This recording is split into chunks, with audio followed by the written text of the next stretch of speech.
Hi friends, welcome to Guide Me Guru channel. This is Raja Banod. So today topic వచ్చేసి 7 tip to get 100% government job. Okay friends. So government jobs తీసుకోవడం అంటే చాలా మంది ఒక పెద్ద dream అన్నట్టు. So వాళ్ళు కొందరు సంవత్సరం 2 years 3 years ఈ విధంగా కష్టపడిన జాబ్ రావడం లేట్ అవుతుంది అండ్ కొంతమందికి రావడం కూడా కష్టం అవుతుంది. సో వాళ్ళు చిన్న చిన్న మిస్టేక్స్ చేస్తుంటారు. సో ఇది పాటిస్తే 100% వస్తుందా అంటే ఇవి ఫాలో అవ్వడం వల్ల నేను పర్సనల్గా అచీవ్ చేయడం జరిగింది. నేను సెంట్రల్ గవర్నమెంట్లో జాబ్ కూడా చేస్తున్నాను. సో ఇవి మీకు యూజ్ అవుతుందనే ఉద్దేశంతో చాలామంది నిరుద్యోగులు చాలామంది కష్టపడుతుంటారు. నేను పర్సనల్గా వాళ్ళకు చూశాను కూడా. సో ఇవి కొంతవరకు వర్కౌట్ అయ్యాయి అండ్ మీకు యూస్ఫుల్ అవుతుందనే ఉద్దేశంతో చేస్తున్నానండి. తప్పుగా అర్థం చేసుకోకండి. అండ్ నచ్చితే మీకు లైక్ చేయండి అండ్ సబ్స్క్రైబ్ చేయండి అండ్ షేర్ చేయడం మాత్రం మర్చిపోకండి. ఎందుకంటే చాలామంది కొన్ని బేసిక్స్ పాటించకుండా బ్లైండ్గా చదువుతూ ఉంటారు, బ్లైండ్గా ఎగ్జామ్ రాస్తుంటారు అన్నట్టు పూర్తి ఇన్ఫర్మేషన్ అనేది తెలుసుకోకుండా. సో దయచేసి మీతోటి విద్యార్థులకు మీతోటి కాంపిటేటర్స్ అని భావించకుండా వాళ్ళకి యూజ్ అవుతుందని భావిస్తున్నాను. అండ్ షేర్ చేయండి అండ్ సబ్స్క్రైబ్ చేయండి అండ్ లైక్ చేయండి. ఇది పాపప్ వచ్చే చాలామందికి విజిబుల్ అవుతుంది, చూడడానికి వీలవుతుంది. సో మనం చూసినట్టయితే మెయిన్ ఏంటంటే మనకు కావాల్సింది మీరు సెట్ చేసుకోవాల్సింది ఏంటంటే నేను సేమ్ అదే ఫాలో అవ్వనండి గోల్ అన్నట్టు. ఇది మెయిన్ రూల్ అన్నట్టు. ఓకేనా? దీంతో పాటు మీ మెయిన్ 7 రూల్స్ అనేది మనం డిస్కషన్ చేద్దాం. గోల్ సెట్టింగ్స్లో మీరు long term goal and short term goal అనేది రెండు పెట్టుకుంటే మీరు చాలా బెనిఫిట్ అండి. మీరు లాంగ్ టర్మ్ గోల్ అంటే మీ బ్రెయిన్లో ఒక పెద్ద జాబ్ చేయాలంటే లైక్ ఐఏఎస్ ఐపీఎస్, ఓకేనా? సో సివిల్ సర్వీస్ రాయాలి అనే మీ బ్రెయిన్లో ఉండొచ్చు. సో అది ఉండడం తప్పు కాదు ఫ్రెండ్స్. అది 100% మీ ఇష్టం. అది అంటే మీ డ్రీమ్స్ పెట్టుకోవడం అది మీ సెల్ఫ్ పైన డిపెండ్ అవుతుంది. దీన్ని ఎవరు కాదన్నారు. కానీ మీ ఫ్యామిలీ ప్రాబ్లమ్స్, మీ ఫైనాన్షియల్ ప్రాబ్లమ్స్ వల్ల ఉండే సమయం గ్యాప్ వల్ల మీరు దీనికి టైం అనేది పట్టవచ్చు అన్నట్టు లాంగ్ టర్మ్ గోల్స్ని అచీవ్ చేయడానికి. సో దానికంటే ముందర మీరు షార్ట్ టర్మ్ గోల్ అనేది పెట్టుకోండి. ఓకేనా? ఈ short term goal 100% it will use to achieve long term goal. Long term గోల్ని నెరవేర్చడానికి ఇది ఎంతోగానో యూజ్ అవుతుంది అండ్ మీకు ఒక ఫైనాన్షియల్గా సపోర్ట్ ఉంటుంది, మీకు ఒక పాజిటివ్నెస్ అనేది నింపుతుంది అన్నట్టు. ఓకేనా? సో షార్ట్ టర్మ్ గోల్లో మీరు ఒక చిన్న ఉద్యోగం అయినా పర్వాలేదండి. సెంట్రల్ గవర్నమెంట్ కావచ్చు అండ్ స్టేట్ గవర్నమెంట్ కావచ్చు. సో అది చేసుకుంటా మీరు లాంగ్ టర్మ్ గోల్ని దీని ద్వారా మీరు అచీవ్ చేయవచ్చు అన్నట్టు. Long term goal it will take 4 years or 5 years. ఓకేనా? సో లాంగ్ టర్మ్ గోల్ అంటే జాబ్ వచ్చినాక చాలా మంది అనుకుంటారు మనము అచీవ్ చేయగలమా ఏందనేది. వాళ్ళకు సపరేట్ టైం టేబుల్ అనేది ఇస్తాను, కొంచెం కష్టపడాల్సి ఉంటుంది. సో దాని ప్రకారం ఆ టైం టేబుల్ ప్రకారం ఫాలో అయితే 100% you will get your long term goal. What ever you have dreams that will 100% achieve. Okay? Next వచ్చేసి ఇక్కడ మనం 7 టిప్స్లో చూసినట్టయితే రీడ్ ద నోటిఫికేషన్ క్లియర్లీ. ఓకేనా ఫ్రెండ్స్? చాలా మంది మిస్టేక్ చేసేది ఏంటంటే నోటిఫికేషన్ అస్సలు చదవరండి. నోటిఫికేషన్ అసలు అప్లై ఫీజు ఎంత, ఎప్పుడు ఉంది లాస్ట్ డేట్స్ ఏంటివి, ఎంత ఫీజు పేరెంట్స్ ఫోన్ చేసి ఇంత ఫీజు అవుతుందమ్మా, ఇవి ఇంత మనీ ట్రాన్స్ఫర్ చేయండి అని చెప్పడము, జస్ట్ డేట్స్ చూసుకోవడం, ఆ లోపల అప్లై చేసేయడమే తప్ప చాలామంది మిస్టేక్ చేసేది ఏంటంటే నోటిఫికేషన్ అనేది క్లియర్గా చదవరండి. ఓకేనా? నోటిఫికేషన్ అనేది చాలా క్లియర్గా చదవాలి. దీంట్లో మెయిన్గా మీరు అబ్జర్వ్ చేయాల్సిన పాయింట్ ఏంటంటే నోటిఫికేషన్లో వ్యాకెన్సీస్ ఎన్ని ఉన్నాయి అండ్ మీ రిజర్వేషన్ ఉంటే రిజర్వేషన్ ఏంటిది, ఎక్కడ కరెక్ట్ ఎక్కువ వ్యాకెన్సీస్ ఉన్నాయి, ఇవి అబ్జర్వ్ చేయాలి. ఓకేనా? ప్లీజ్ అండి మీరు రిక్వెస్ట్ చేస్తున్నాను. నేను ఎందుకంటే నేను పర్సనల్గా మా ఫ్రెండ్ ఒకరికి అతను నుంచి ఇప్పుడు దాదాపు ఇంకా జాబ్ రాలేదండి. సో ఫేస్ చేస్తున్నాను. అంటే కళ్ళారా చూశాను కాబట్టి చెప్తున్నాను. సో ఏంటంటే నోటిఫికేషన్ అనేది క్లియర్గా వాళ్ళకి ఎన్ని వ్యాకెన్సీస్ వచ్చాయో తెలియదు. ఓకేనా? అండ్ ఎక్కడ వాళ్ళకు రిజర్వేషన్ ఉంటే ఎక్కడ అప్లై చేయాలి, ఏంటిది, ఏ ఏరియాలో ఎక్కువ వ్యాకెన్సీస్ ఉన్నాయి, అవి క్లియర్గా తెలియదు అన్నట్టు. అసలు సిలబస్ ఏముంది, నోటిఫికేషన్ క్లియర్గా చదివితే మనము ఎగ్జామ్ ప్యాటర్న్ ఏంటిదో తెలుస్తుంది, ఎన్ని మార్క్స్ ఉంటాయో తెలుస్తుంది, నెగిటివ్ మార్కింగ్ ఉందా లేకపోతే ఎలా రాయాలి ఏంటిది అనేది మనకు ప్లాన్ చేసుకోవడానికి ఎంతో యూస్ఫుల్ అవుతుందండి. మీరు వీలైతే 1 టైం కాకుండా 2 to 3 టైమ్స్ నోటిఫికేషన్ రిలీజ్ అయినప్పుడు మీరు నోటిఫికేషన్ మాత్రము 3 టైమ్స్ మాత్రం తప్పకుండా చదవాలండి. ఓకేనా, మీ నోటిఫికేషన్ మీ బ్రెయిన్కి వెళ్ళిపోవాలి. ఓకేనా, ఎటువంటి డౌట్స్ ఉండకూడదు, మీ క్లారిటీ అనేది 100% ఉండాలన్నట్టు. So notification, read the notification, ఇది టిప్ నెంబర్ 1 అండి. ఇది పర్ఫెక్ట్గా చదవాలి. నెక్స్ట్ సిలబస్ అనేది తెలుసుకోవాలి. ఓకేనా, syllabus and previous paper. Syllabus అనేది వెరీ వెరీ ఇంపార్టెంట్ అన్నట్టు. ఇప్పుడు ఓకేనా, మనకు సిలబస్ ఇప్పుడు మనకు పురాణ, బైబుల్ అండ్ ఇప్పుడు మనకు భగవద్గీత, సో ఇటువంటి బుక్స్ మనకి ఎంత ఇంపార్టెంటో మన రాజ్యాంగానికి, మనకు మన భారత రాజ్యాంగం ఎంత ఇంపార్టెంటో మనం రూల్ చేయడానికి, సో మనం ఎగ్జామ్ రాయడానికి సిలబస్ అనేది 100% దానికంటే ఎక్కువ ఇంపార్టెంట్ అండి. ఓకేనా, సో మీరు సిలబస్ అనేది ఏముంది ఏంటిది అంటే కావాలంటే ప్రింట్అవుట్ తీసుకొని నోటిఫికేషన్లో క్లియర్గా సిలబస్ ఉంటుంది, లేకపోతే దానికి సంబంధించిన ఆ వెబ్సైట్కి వెళ్తే మనకు డీటెయిల్ సిలబస్ అనేది ఉంటుంది. సో ఆ సిలబస్ మొత్తం ప్రింట్ తీసుకొని మీరు బ్రెయిన్కి వెళ్ళిపోవాలి. ఎప్పుడు మీ పాకెట్లో సిలబస్ ఉంచుకోండి దయచేసి. ఓకేనా, మీకు సిలబస్ క్లియర్గా ఉండాలి. ఏ స్మార్ట్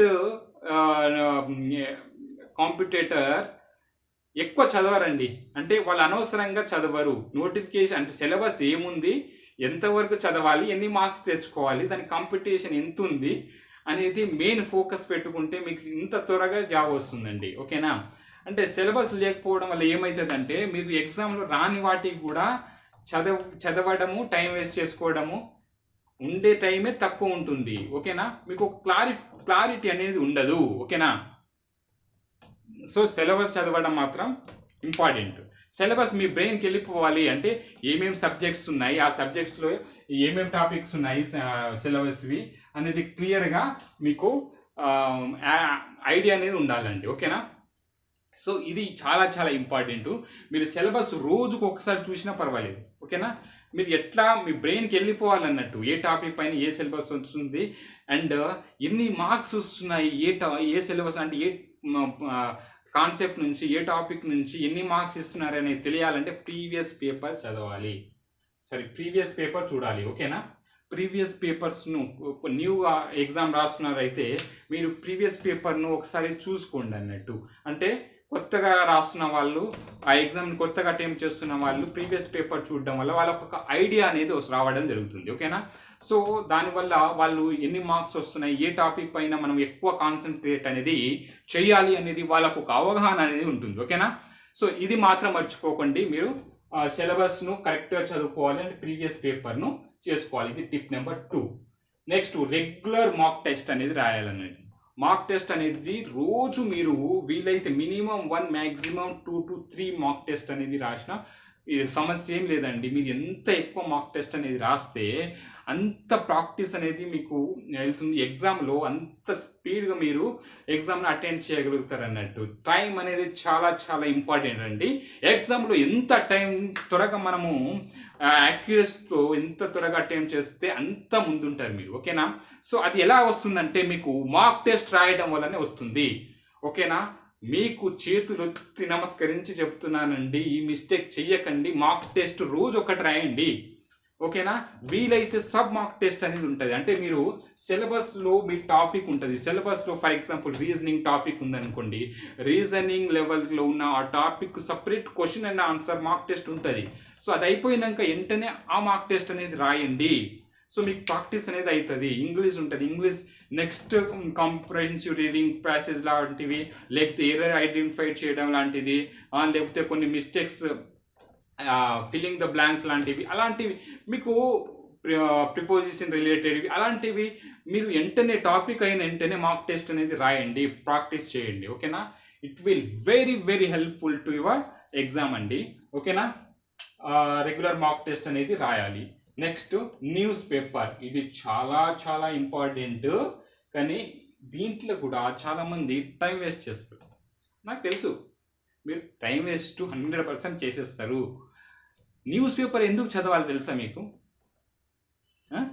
ఎగ్జామ్ కోసము మార్క్స్, మీ మొత్తం మార్క్స్ మీ ఎగ్జామ్ క్వశ్చన్స్ అన్నీ న్యూస్ పేపర్ నుంచి రావండి. వస్తాయి ఒక 5-10 క్వశ్చన్స్, అది కరెంట్ అఫైర్స్, అది కూడా న్యూస్ పేపర్ నుంచి కాదు. న్యూస్ పేపర్ చదవాలి కానీ ఒక గంటలు న్యూస్ పేపర్కే టైం స్పెండ్ చేయకండి, ఓకేనా? న్యూస్ పేపర్ని అంటే మీరు వీలైనంత వరకు, ఇది చాలా ఇంపార్టెంట్, మీ బ్రేక్ఫాస్ట్ అంటే మార్నింగ్ టిఫిన్ చేసేదానికంటే ముందే న్యూస్ పేపర్ కంప్లీట్ చేసేయండి, ఓకేనా? చదివేయండి, ఓకేనా? న్యూస్ పేపర్ మ్యాక్సిమం ఒక ½ an hour, maximum 1 hour spend చేయండి. అది ఎలా చదవాలి? ద హిందూ న్యూస్ పేపర్ చదివితే ఇంకా చాలా మంచిదండి. ఏ న్యూస్ పేపర్ చదవాలి, ఎలా చదవాలి అనేది మీరు ఈ ఛానల్ని సబ్స్క్రైబ్ చేసినట్లయితే నెక్స్ట్ వీడియో అనేది వస్తుంది. సో సబ్స్క్రైబ్ చేస్తే మీకు నోటిఫికేషన్ ఆ వీడియో వస్తుంది. సబ్స్క్రైబ్ చేయడం మాత్రం మర్చిపోకండి, ఓకేనా? న్యూస్ పేపర్కి ఇది మీకు ఎందుకు చదవాలంటే అవేర్నెస్ కోసం అండి. బయట ఏం జరుగుతుంది, సొసైటీలో ఏం జరుగుతుంది, అంటే మీ ఇంటర్వ్యూకి వెళ్ళినప్పుడు క్వశ్చన్స్ ఇలా నార్మల్ అవేర్నెస్ కోసం వస్తారు. ఇంటర్వ్యూ ఎందుకు చేస్తారంటే మీకు ఎట్లాగో ఎగ్జామ్లో ఎంత టాలెంట్ ఉందో మీకు ఎగ్జామ్ పెట్టినాక తెలుస్తుంది. మీ టాలెంట్ అనేది అక్కడ ప్రూవ్ అయిపోయిందండి, ఓకేనా? మళ్ళీ ఇంటర్వ్యూలో కూడా మీ సబ్జెక్ట్ రిలేటెడ్ క్వశ్చన్ అనేది మ్యాక్సిమం ఎవరు అడగరండి, చాలా రేర్ అన్నట్టు. సో బయట నాలెడ్జ్ కోసం అడుగుతారు కాబట్టి అప్పుడు ఇది యూజ్ అవుతుంది. దీనికి ½ an hour, maximum 1 hour time spend చేస్తే సరిపోతుంది. సో మీ కరెంట్ అఫైర్స్ ఎలా బాస్ మరి అంటే మీకు బుక్ దొరుకుతుంది, షైన్ ఇండియా లాంటిది, అండ్ కరెంట్ అఫైర్స్, బ్యాంకర్స్ అడ్డాలో కొన్ని మీరు అంటే చాలా వెబ్సైట్స్ ఉన్నాయండి మనకు. అవి నేను కింద లింక్ బాక్స్లో ఇస్తాను.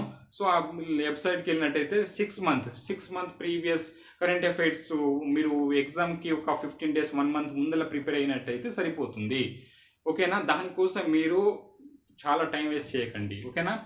నెక్స్ట్ ఫోకస్ ఆన్ ఇంకోటి, న్యూస్ పేపర్ అనేది ఇక్కడికి ఏంటిదంటే న్యూస్ పేపర్ అనేది రెగ్యులర్ ఫాలో అవ్వండి, ఓకేనా? ఎందుకంటే రెగ్యులర్గా మీరు ఇదైతే స్కిప్ చేయకండి. న్యూస్ పేపర్ కూడా చాలా ఇంపార్టెంట్, కానీ ఎక్కువ దానికే టైం స్పెండ్ చేయకండి. స్మార్ట్ రీడింగ్ అనేది చేయాలి. ఎలా చేయాలో నేను వీడియో చేస్తాను, తప్పకుండా వీడియో చేస్తాను. సో అది చూడండి, ఓకేనా? సబ్స్క్రైబ్ చేసినట్లయితే చూడవచ్చు మీరు. Focus on central government job ఎందుకు అంటున్నానంటే ఇది చాలా స్మార్ట్ టిక్ అండి. ఇది చాలా మంచి టిప్ అండి. ఎందుకంటే స్టేట్ గవర్నమెంట్ నోటిఫికేషన్ ఎప్పుడు రిలీజ్ చేస్తారో అందరికీ తెలుసు, ఎలక్షన్ టైంలో, ఓకేనా? ఎలక్షన్ వచ్చినప్పుడు మా పార్టీ ఇన్ని నోటిఫికేషన్ ఇచ్చింది, ఇన్ని నోటిఫికేషన్ రిలీజ్ చేశాము, సో ఇంతమందికి జాబ్ ఇస్తున్నాము అని ఎలక్షన్ టైంలోనే ఇస్తారన్నట్టు. సో అప్పుడు మీకు ఆ టైంలో రావచ్చు ఎగ్జామ్, అంటే మీరు క్వాలిఫై అవ్వచ్చు అవ్వకపోవచ్చు, మళ్ళీ 4-5 years వెయిట్ చేయాలి. ఎంత టైం పడుతుందో తెలియదండి. సో నోటిఫికేషన్ కూడా చాలా తక్కువ రిలీజ్ అవుతుంది. నేను చెప్పేది అంటే ఇది మీరు తీసుకోండి కాదు, ఇది నా జస్ట్ అభిప్రాయం మాత్రమే. మీకు ఒక సజెషన్గా తీసుకుంటే తీసుకోవచ్చు. మీకు మాకు గవర్నమెంట్ జాబే కావాలి అనుకుంటే మీకు సెంట్రల్ గవర్నమెంట్ కూడా గవర్నమెంట్ జాబే కదండి. సో ఇది ఎందుకంటానంటే ఇది ఒక చాలా ఈజీ, ఇక్కడ నేను చెప్తాను ఎందుకంటే సెంట్రల్ గవర్నమెంట్ అనేది వాళ్ళ ఆల్రెడీ టైం షెడ్యూల్ ఉంటుంది అన్నట్టు. అంటే ఇప్పుడు SSC exams, staff selection commission and bank exams, ఓకేనా? ఐబిపిఎస్ కండక్ట్ చేసేది ప్రతి సంవత్సరము టైం అనేది ముందే ఇచ్చేస్తుందండి. మీకు క్లియర్గా ప్లానింగ్ చేసుకోవచ్చు అన్నట్టు. ఐబిపిఎస్ ఆఫీస్ అసిస్టెంట్ ఎప్పుడు వస్తుంది, ప్రొఫెషనల్ ఆఫీసర్ ఎగ్జామ్ ఎప్పుడు వస్తుంది, సో ఈ 20 exams and sub staff exams ఎప్పుడు వస్తుంది, and next SSC exam, staff selection commission. So ఇవన్నీ ప్రీ ప్లాన్ ఉంటుంది కాబట్టి మీకు ఒక క్లారిటీ అనేది ఉంటుంది. మీరు ఇవి పాటించి కరెక్ట్ హార్డ్ వర్క్ చేసి, స్మార్ట్ వర్క్తో పాటు హార్డ్ వర్క్ చేసినట్టయితే వితిన్ 1 yearలో మీరు అచీవ్ చేయవచ్చు అన్నట్టు. సో అందుకనే నేను focus on central government exam పైనే చెప్తున్నాను. అండ్ దీంట్లో ఇంకో ట్రిక్ ఏంటంటే మీకు మంచి గవర్నమెంట్ సెంట్రల్ గవర్నమెంట్ జాబ్ రావడానికి మీరు అన్పాపులర్ జాబ్స్ పైన ఫోకస్ చేయాలి. అంటే నాట్ ఎక్కువ పాపులర్ అవ్వని జాబ్స్ అన్నట్టు. ఇప్పుడు బ్యాంక్స్, ఎస్ఎస్సి ఇవి ఉన్నాయనుకోండి, ఇవి రెగ్యులర్గా వచ్చి అందరికి తెలిసేవి అన్నట్టు. ఇది చాలా ఇంపార్టెంట్. ఇప్పుడు అన్పాపులర్ జాబ్స్ అంటే ఎగ్జాంపుల్స్ ఇప్పుడు Indian navy, Indian air force, Indian army and ఇంకా డిఫెన్స్ రిలేటెడ్ జాబ్స్. సో ఎక్కువ తెలియనివి జాబ్స్ పైన మీకు ఫోకస్ చేసినట్లయితే మీకు ఈజీగా మీ షార్ట్ టర్మ్ గోల్ ఉన్న వాళ్ళు మీకు ఒక సపోర్ట్ ఉండాలి. గవర్నమెంట్ జాబ్స్ చేసుకుంటా ఇంకా లాంగ్ టైం, ఇంతకుముందు చెప్పాను కదండి, బిగ్ డ్రీమ్ ఉండొచ్చు మీకు, ఐపీఎస్, ఐఏఎస్ ఇలాంటి డ్రీమ్స్కి అచీవ్ చేసుకున్న వాళ్ళకు ఈజీగా మీరు అన్పాపులర్ జాబ్స్ పైన ఫోకస్ చేయండి. ఓకేనా, అర్థమైందా? సో ఇది చాలా ఇంపార్టెంట్. మీకు వద్దు మాకు బ్యాంక్ ఎగ్జామే కావాలి, బ్యాంకులోనే జాబ్ చేయాలి అంటే చేయొచ్చు, దాంట్లో తప్పేం లేదు. కాకపోతే ఇంకా కొంచెం ప్లానింగ్గా కొంచెం కష్టపడాలి. ఎస్ఎస్సి జాబే కావాలంటే రాసుకోండి. కానీ నేను ఇది యూస్ఫుల్ మీ సజెషన్ ఇస్తున్నాను. ఓకేనా, focus on central government jobs and perfect time table. Bank జాబే కావాలి. ఒకసారి బ్యాంకులో వచ్చినాక, జాబ్ వచ్చినాక మీకు తెలుస్తుంది, అక్కడ మజా ఉంటుంది. ఓకేనా, వచ్చేయండి. Next, perfect time table. Time table అనేది చాలా పర్ఫెక్ట్గా ఉండాలి. అంటే ఎలా తీసుకోవాలంటే చెప్పాను కదండి, న్యూస్ పేపరు మార్నింగ్ బ్రేక్ఫాస్ట్ కంటే ముందే మీరు కంప్లీట్ చేసేయండి.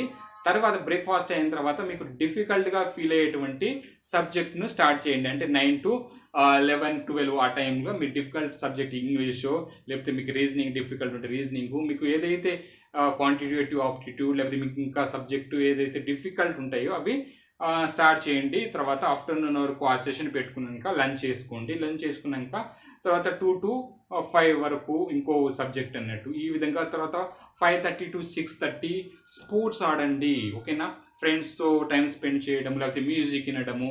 అంటే ఎప్పుడు చదువుతూ ఉండకండి. అంటే బర్డెన్ అంటే కంటిన్యూ రీడింగ్ అనేది చేయకుండా ఒక గ్యాప్ ఇవ్వండి. ఓకేనా, స్పోర్ట్స్ వీలైతే స్పోర్ట్స్ ఆడండి అండ్ మ్యూజిక్ వినండి. వీలైతే ఫ్రెండ్స్తో కొద్దిసేపు బయటికి వెళ్ళడము ఆ విధంగా చేయండి. ఈవినింగ్ తర్వాత మళ్ళీ డిన్నర్ చేసినాక మళ్ళీ 3-4 అవర్స్ ఇంకో సబ్జెక్ట్ అన్నట్టు. లాస్ట్ నిద్రపోయే ముందు రివిజన్ చేసుకోండి. అంటే మీరు చదువుకున్నటువంటి డే టాపిక్ను రివిజన్ అనేది చాలా ఇంపార్టెంట్ కాబట్టి రివిజన్ చేయండి.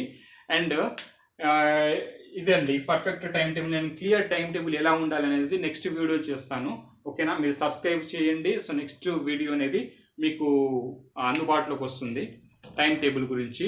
ఆ టైం టేబుల్ కూడా ఎంప్లాయిడ్ అయ్యి ఇంకా బిగ్ డ్రీమ్స్ కోసం అచీవ్ అయ్యే వాళ్ళకు ఇంకో time table and full time ఇప్పుడు స్టూడెంట్ కాంపిటేటివ్ ఎగ్జామ్కు ప్రిపేర్ అవుతున్న వాళ్ళకు separate time table, 2 time table ఇస్తానండి. ఓకేనా, నెక్స్ట్ రైట్ మెనీ ఎగ్జామ్స్. చాలా మంది అనుకుంటారు, అరే నేను సివిల్స్కి ప్రిపేర్ అవుతున్నా కదా, ఈ ఎస్ఎస్సి ఎగ్జామ్స్ ఏంటివి, బ్యాంక్ ఎగ్జామ్ ఏంటివి, నేను డైరెక్ట్ సివిల్స్ ఎగ్జామే రాస్తున్నానంటే లేదండి. మీరు మనకు ఏ ఎగ్జామ్ అయినా చూడండి. ఇప్పుడు for example RPS police exam అయినా, స్టేట్ పోలీస్ ఎగ్జామ్ అయినా, సెంట్రల్ గవర్నమెంట్ పోలీస్ ఎగ్జామ్ అయినా, లేకపోతే ఎస్ఎస్సి ఎగ్జామ్స్ అయినా, బ్యాంక్ ఎగ్జామ్స్ అయినా చాలా క్వశ్చన్స్ రిపీట్ అవుతాయి. ఓకేనా, కొన్ని క్వశ్చన్స్ అయితే డైరెక్ట్ అడగడం కూడా జరుగుతుంది అన్నట్టు. సో మీరు ఎక్కువ ఎగ్జామ్ రాయడం వల్ల అంటే మీకు ఆ క్వశ్చన్ అటెంప్ట్ చేసేటప్పుడు, అంటే మీరు ఎగ్జామ్ రాస్తున్నప్పుడు డైరెక్ట్ టైం వేస్ట్ చేయకుండా అటెంప్ట్ చేయొచ్చు. అక్కడ టైం అనేది సేవ్ అవుతుంది అండ్ ప్రాక్టీస్ అనేది అవుతుంది. మీకు అసలు తెలుస్తుంది అన్నట్టు, స్పీడ్ అనేది పెరుగుతుంది. ఓకేనా, సో మీరు ఎక్కువ అంటే వేరే ఎగ్జామ్స్ కూడా రాయడానికి రాయండి, ట్రై చేయడం కాదు. ఓకేనా, నేను కూడా బ్యాంక్ ఎగ్జామ్స్, ఎస్ఎస్సి ఎగ్జామ్స్కి 10-20 ఎగ్జామ్స్ వరకు చాలా ఎగ్జామ్స్ రాశానండి. ఓకేనా, దానివల్ల ఏమవుతుందంటే ప్రాక్టీస్ అనేది ఇంప్రూవ్ అవుతుంది, తెలుస్తుంది అన్నట్టు. ఓకేనా, ఇది మాత్రం మిస్ అవ్వకండి. రైట్ మెనీ ఎగ్జామ్, చాలా ఎగ్జామ్స్ రాస్తూ ఉండండి. ఓకేనా, దానివల్ల పర్ఫెక్ట్నెస్ అనేది వస్తుంది. సో ఇదండి, ఇవి 7 టిప్స్. ఇంకా ఏమైనా డౌట్స్ ఉంటే అడగండి, కామెంట్ సెక్షన్లో అడగండి. నేను 100% చెప్తానండి. మీకు హెల్ప్ అంటే నాకు తెలిసినంత వరకు హెల్ప్ చేస్తాను. అండ్ తెలియకపోయినా మాకు అంటే ఫ్రెండ్స్ సర్కిల్ నుంచి కూడా హెల్ప్ తీసుకొని మీ క్వశ్చన్స్కి రిప్లై ఇవ్వడానికి ట్రై చేస్తాను. So I hope you enjoy this video and thank you so much for watching this video and subscribe చేయండి అండ్ షేర్ చేయండి, లైక్ చేయండి అండి.